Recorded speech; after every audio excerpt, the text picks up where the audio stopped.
Bonjour, nous continuons le cours Comprendre les microcontrôleurs et en particulier ces exemples que nous voulons vous présenter pour pouvoir expérimenter ce que nous avons appris au début du cours. Aujourd'hui, nous parlerons de programmation de machines d'état. Les machines d'état, c'est un vieux souvenir. Vous vous souvenez certainement que lorsque nous avons présenté les systèmes séquentiels, nous avions pris un exemple avec une perceuse qui monte et qui descend. Un exemple très simple, mais qui nous a permis de trouver les méthodes pour résoudre ce type de problème. Nous allons reprendre ce problème parce que nous ne l'avions pas très bien résolu. La solution avec des circuits logiques était lourde et fastidieuse, et on ne connaissait encore rien des microcontrôleurs.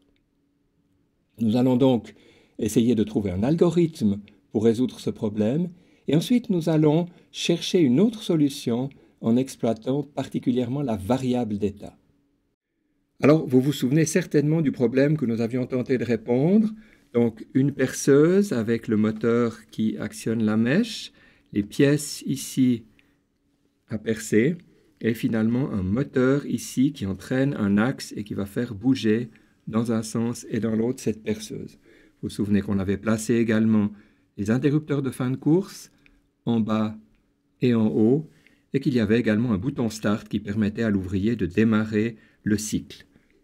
Nous avions donc un système avec 3 entrées, Start, bas et haut, avec les 2 sorties qui commandent le moteur, avance et recule. Et ici, vous trouvez le graphe d'état avec ces 3 états qui décrit le fonctionnement de cette machine d'état. Je rappelle juste que nous avions trouvé une solution un peu compliquée avec 2 bascules qui mémorisaient l'état, avec un système combinatoire qui, à partir de l'état présent et des entrées, calculait les nouveaux états, et une horloge qui permettait d'avoir ce calcul en permanence.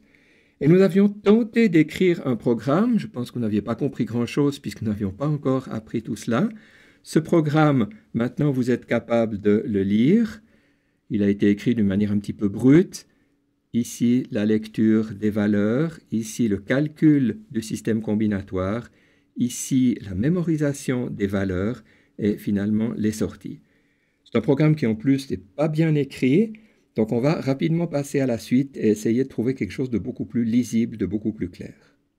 Les instructions du langage C peuvent être décrites par des organigrammes, et souvent lorsqu'on a envie de programmer, on commence par réfléchir à l'organigramme. Donc, comment passer de notre graphe d'état à un organigramme? Alors, voilà ici une solution qui résout le problème. On voit bien qu'on doit mettre les valeurs 0, 0 lorsqu'on est à l'arrêt. C'est ce qu'on a fait ici. Et on doit ensuite attendre de franchir cette transition. Pour attendre, il va falloir utiliser une structure de ce type-là. Si la condition start n'est pas réalisée, on revient sur le test. Si la condition est réalisée, on passe à la suite. Et on voit bien qu'ici, ça correspond à l'état descente avec ces 2 valeurs. De la même manière, on attend qu'on soit arrivé en bas. Et puis, on arrive à la montée et on attend qu'on soit arrivé en haut. Il y a bien évidemment une boucle ici qui permet de revenir au début de l'opération et qui permet à l'ouvrier de fabriquer une seconde pièce. Vous remarquez que nous avons 4 boucles dans ce système. Oui, j'ai bien dit 4. C'est vrai qu'on voit bien la première, la deuxième et la troisième, mais il ne faut pas oublier cette 4e qui est également une boucle. D'ailleurs, vous pouvez compter les flèches montantes, 1, 2, 3 et 4. Les flèches montantes montrent systématiquement qu'il s'agit d'une boucle. Nous avons un organigramme, nous n'avons pas encore un programme en C. Je rappelle qu'en C, nous avons un certain nombre de structures, des structures du type boucle avec le while et le do while, qui se ressemblent, simplement le test se trouve une fois au début et une fois à la fin. Et on a une structure de test qui s'appelle le if. Il est nécessaire de trouver une analogie entre l'organigramme que nous avons écrit et les instructions que nous allons exécuter. Prenons par exemple cette boucle. On connaît les while et les do-while. Avec les while et les do-while, on a le test d'une condition et on a une instruction. Bon, dans ce cas-là, l'instruction n'existe pas. Bon, ce n'est pas grave, il suffira de mettre une instruction vide. Donc, on va effectivement ici, pour cette partie-là, écrire quelque chose du type while, mettre la condition start et ne rien exécuter.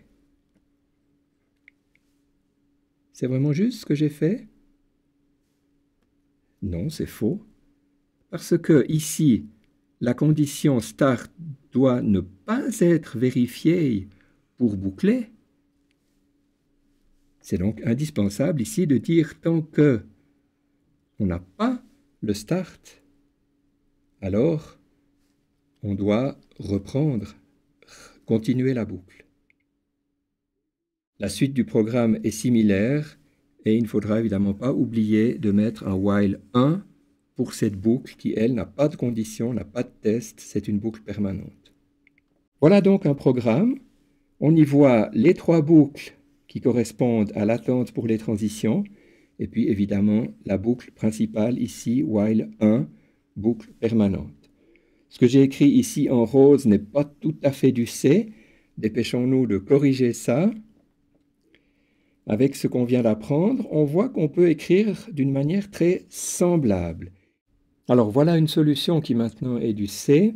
J'ai remplacé cette écriture qui n'était pas acceptable par cette syntaxe-là. Donc il va falloir créer des procédures avance et recul auxquelles on passe des paramètres. Et également une procédure qui s'appelle start, et la même chose pour bas et haut, qui sont les procédures qui vont nous rendre une valeur qui va permettre de connaître l'état du bouton Start et des interrupteurs de fin de course. Alors, étant donné les choix que j'ai faits pour cette syntaxe avance, recul, start, haut et bas, etc., eh bien, il a fallu auparavant donner un certain nombre de définitions. Ici, la procédure avance, je lui passe un paramètre du type entier, j'exécute un digital write avec le numéro de la patte correspondant à avance qui a été défini ici et on a décidé d'utiliser la patte P1 souligné 0. La même chose évidemment pour recul.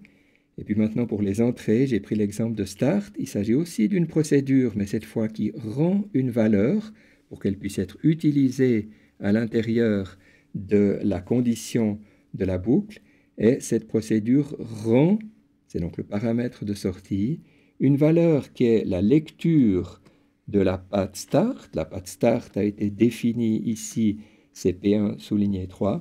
Et vous remarquez ici le point d'exclamation qui met en évidence le fait que le start est actif à 0 puisque l'interrupteur est câblé contre la masse. C'est ce qu'on fait généralement lorsqu'on utilise un interrupteur comme entrée d'un microcontrôleur. Voilà ici l'ensemble de ce programme. L'essentiel se trouve ici. On peut se concentrer sur la lecture de ce programme et comprendre comment il fonctionne. Tout le reste, ce sont des définitions et des initialisations.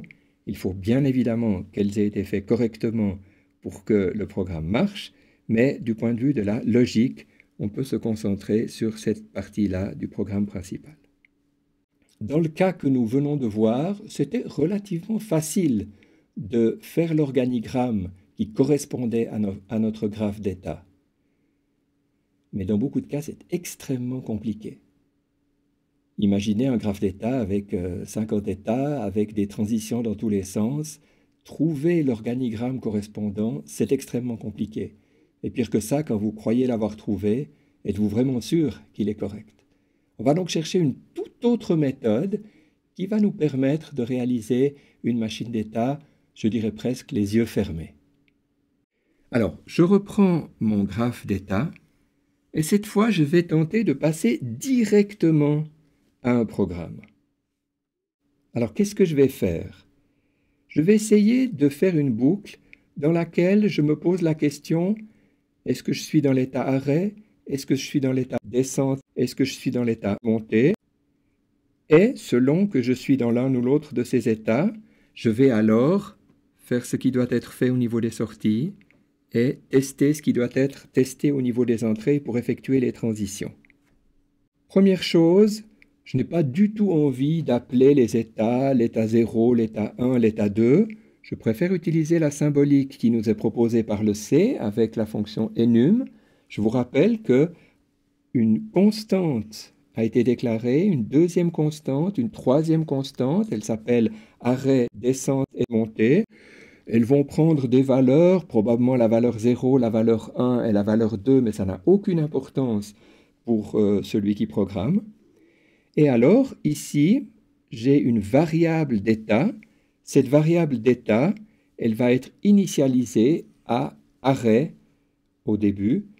Le système doit être arrêté au démarrage.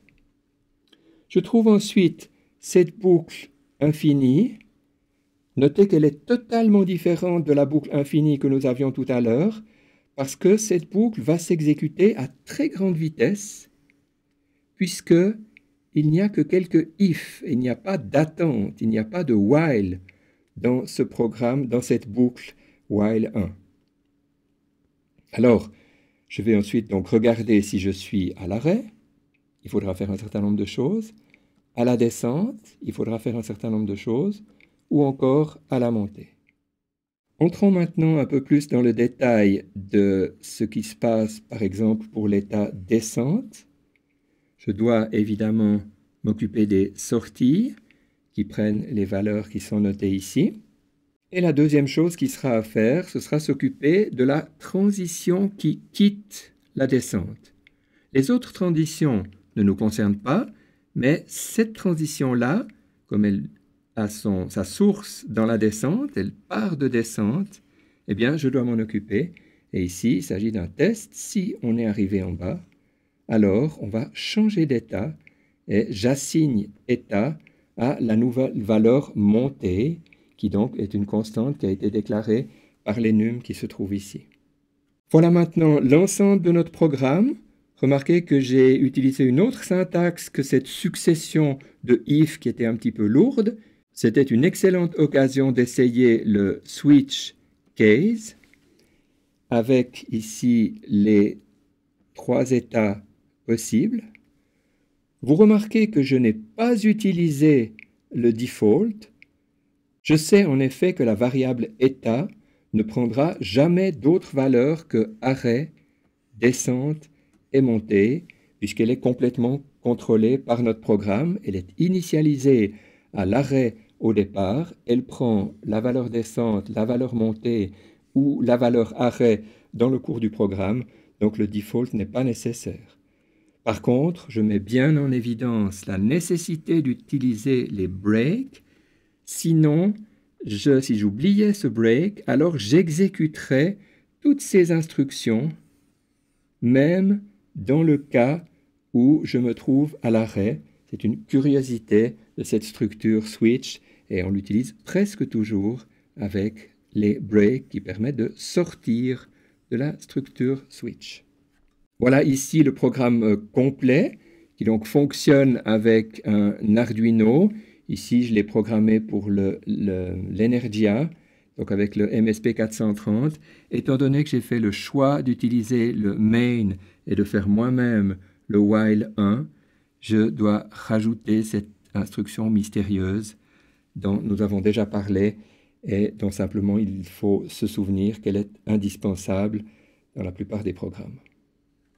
Nous sommes donc parvenus à programmer notre machine d'état avec une technique qui cette fois est beaucoup plus simple.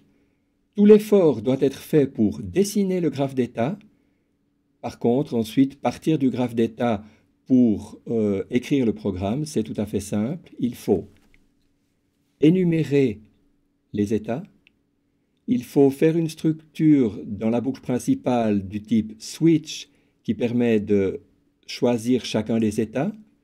Il faut ensuite actionner les sorties pour chacun des états et il faut ensuite programmer les transitions pour chacune des transitions qui concernent chaque État.